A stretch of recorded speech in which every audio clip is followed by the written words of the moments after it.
Hello everyone and welcome to Indian Story Read Along. Today we're going to be reading a story from an old book that I have called Jataka Tales Stories of Wisdom. There was no publication date inside this book, but I remember I got it as a gift when I was a child in 1991. So it is very, very old. As you can see, back then a bumper issue from Amar Chitra Katha cost rupees 20. So it was quite old, a long time ago. Let's get into the story that we are going to read. This story is called Ilissa the Guildmaster. Ilissa the Guildmaster had more money than he could ever spend, but he was tight-fisted.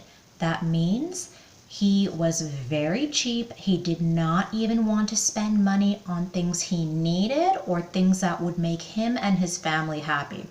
Or, as you'll see, just his family happy. He's thinking as he's on his way home, I've stayed out longer than I should. I hope my wife has not bought anything for herself in my absence. She is so extravagant. And as for my worthless children, all they can think of is eating. If I didn't keep a constant watch on them, they would eat me out of house and home. So an old man approaches him. Help a hungry man, sir. Out of my way, you wretch. You won't get a thing from me. And he raises his staff like he's going to go and hit the old man. He's not very nice at all. So he's walking on his way home. Everyone is after my money, he's thinking. He passes a sweet stall. What luscious jalebis! Everyone loves jalebis. But if I buy some, I'll have to share them with my acquaintances there. Tcha! He's walking home still, thinking about the jalebis though. If I send my servant to buy some, I'll have to share them with my wife and children. He really is a miser. Unless I eat them somewhere else. He motions to his servant. Come here. Go and buy some jalebis from the sweetmeat shop. The servant is confused. Yes, master. But don't bring them here. Take them to the bushes near the lake. I'll wait there for you. As Ilissa was making his elaborate plans, a man who was his exact likeness presented himself before the king. Everyone thought it was him. The king said, What brings you here, Guildmaster? And the man says, Maharaj, I have come to seek your permission to give away some of my great wealth. What? Said the king. Now you can see that this man is wearing a yellow cloth over his body, where the real Ilissa is wearing a red cloth. That is how you will be able to tell them apart. The king says to this man, You want to give away wealth? The man says, Yes, Maharaj. Hoarded wealth is of no use to anyone. That's absolutely true. That's the whole lesson of the story. The king and the minister are looking at each other in confusion, but the king is still happy. He said, You may do so. So after this man leaves, everyone in the court is talking about this. The greatest miser in the land wanting to give away his wealth? Well, well, the king says, wonders will never cease. The man then went to Ilissa's house. There's a stranger in town impersonating me, he says to his servant. If he comes here, beat him and drive him away. Yes, master, said the servant. Then the man goes inside Ilissa's house. It's a shame that Ilissa's wife should wear such dowdy clothes. She's thinking, what? Why is he talking about himself using his own name? The man says, Go to the market and buy whatever you want. Buy something for the children too. Ilissa's wife says, Are you all right? The man says, I have never felt better. It's just that I'm in a generous mood today. Tell everyone you meet that I am giving away half my wealth to the poor and needy. Now the wife is really confused. So she's thinking, he has taken leave of his senses, but I'd better buy something for myself before he changes his mind. Soon people began to stream into Elisa's house. Master, master, come in, he says. He's very welcoming. Pick up whatever you want and go, says the man in the yellow cloth.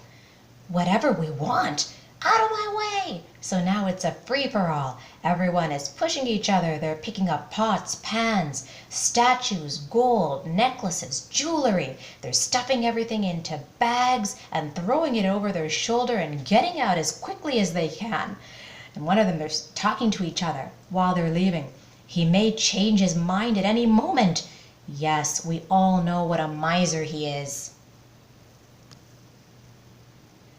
But one man worked more methodically than the others. That means he thought all the way through how he's going to be able to take the most stuff. Instead of rushing into the house, he chose a bullock cart for himself, loaded it with valuables from the storeroom, and drove away singing the praises of his benefactor. There is no one greater than the noble Elisa. I've got a fine pair of bullocks and a cartload of treasure. May Elisa live 1,000 years. That's how I think the song goes. And then Elisa is there behind the bushes hearing this singing. What? He's thinking as he's munching on his jalebis. Someone's praising me. I wonder who it is. Puts down the jalebis, comes out to see what's going on, and the man is singing, there is no one greater than Elisa. Thank you, my good man, the real Elisa says. The man is confused, huh? Elisa says, I can see that you are a good judge of men. And the man says, you are right. The man says, I just have to look at a person to know. My bullocks, says Elisa, my cart and my belongings. Thief, shouts Elisa. How dare you call me a thief, says the man. Wham! He hits him with that stick. I got all these things from the noble Elisa, says the man. You couldn't have, says Elisa. I am Elisa. Ha, you are a scoundrel, says the man as he drives off. Stop, thief, thief, says Elisa. Oh, look, he's sweating. I better rush home and see what's going on there. If this is what this man has, imagine what people are doing at his house. So he gets back to his house. Stop, what are you doing? He's watching people leaving with bags and huge sacks full of stuff. Stop them! He yells to the servant. It's the impostor the master warned us about, said the servant. Thud! Oh, he hits him with that stick. Whack! All the villagers are beating him up. Oh, my lord. You can't do this to me, says Elisa. Hey, you, take that back to the house. It's mine. You are all going to pay dearly for this. I'll come back with the king's men. Elisa rushed to the palace. Maharaj, I am being looted. Look at the king. He looks kind of bored, like, oh, what is going on here?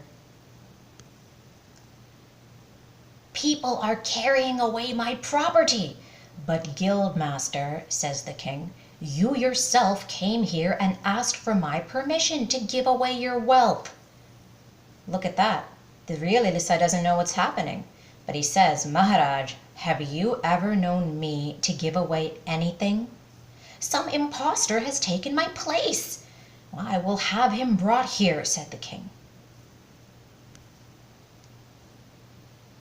When the impersonator was brought to the palace, The king and his courtiers found themselves gazing at two men who looked identical in all respects. "Now who is who?" says the king. The minister is also confused. "My wife could identify me, Maharaj," says the real Ilissa. But when Ilissa's wife was brought to the palace and asked to identify her husband, she points at the man in the yellow cloth. "That's my husband." "Ungrateful one," yells Ilissa. "After all I've done for you." "Now who? What? Why? My barber, of course."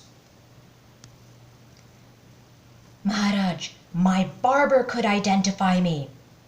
The barber was brought to the palace and asked to identify Ilissa. "I'll have to examine their heads, Maharaj," he says. This is uncanny. That means this is strange, weird, amazing. He's examining the head of the man in the yellow cloth. "I cannot identify the guildmaster, Maharaj," he says. "What do you mean?" says the real Ilissa. "I have a wart on my head. Have you forgotten?" "You have a wart," says the barber, "but so does he," pointing at the man in the yellow cloth. Look how happy the man in the yellow cloth is. In all these panels, here, he's just relaxing the entire time. Now Ilissa is getting really stressed out. "Even my wife has identified him as her husband. I'll be thrown out of my own house, and I'll lose all my wealth. He has fainted. Throw some water on him," says the king. When Ilissa was restored to his senses, the man in the yellow cloth says, "I shall not frighten you any more. I am your father, come down from heaven." And he has that heavenly glow around him. Father," says Ilissa. "All the wealth you possess is mine," says the father. "I was generous to the poor and needy." "But you have put all my wealth under lock and key, and it is of no use to anyone. I will take away all my wealth if you persist in such behavior. If you keep being miserly, I'm going to take everything that I earned." And then Ilissa is on his knees begging his father for another chance. I won't, father. Give me another chance." Then Ilissa's father returned to the celestial world. Look, he has that beautiful flying chariot. And Ilissa returned home, a generous and considerate man. Look, now he's very happy, giving things to poor people, giving things away to those who need it. And I think that is the whole point of the story. The father was right when he said, hoarded wealth is of no use to anyone. If you have something that is in very good condition, or something that you got and you never used, give it away to somebody who may want it or who may need it. That's the whole point of this story. I hope you had a lot of fun with me today. Please join me again on Indian Story Read Along, and please subscribe to this channel.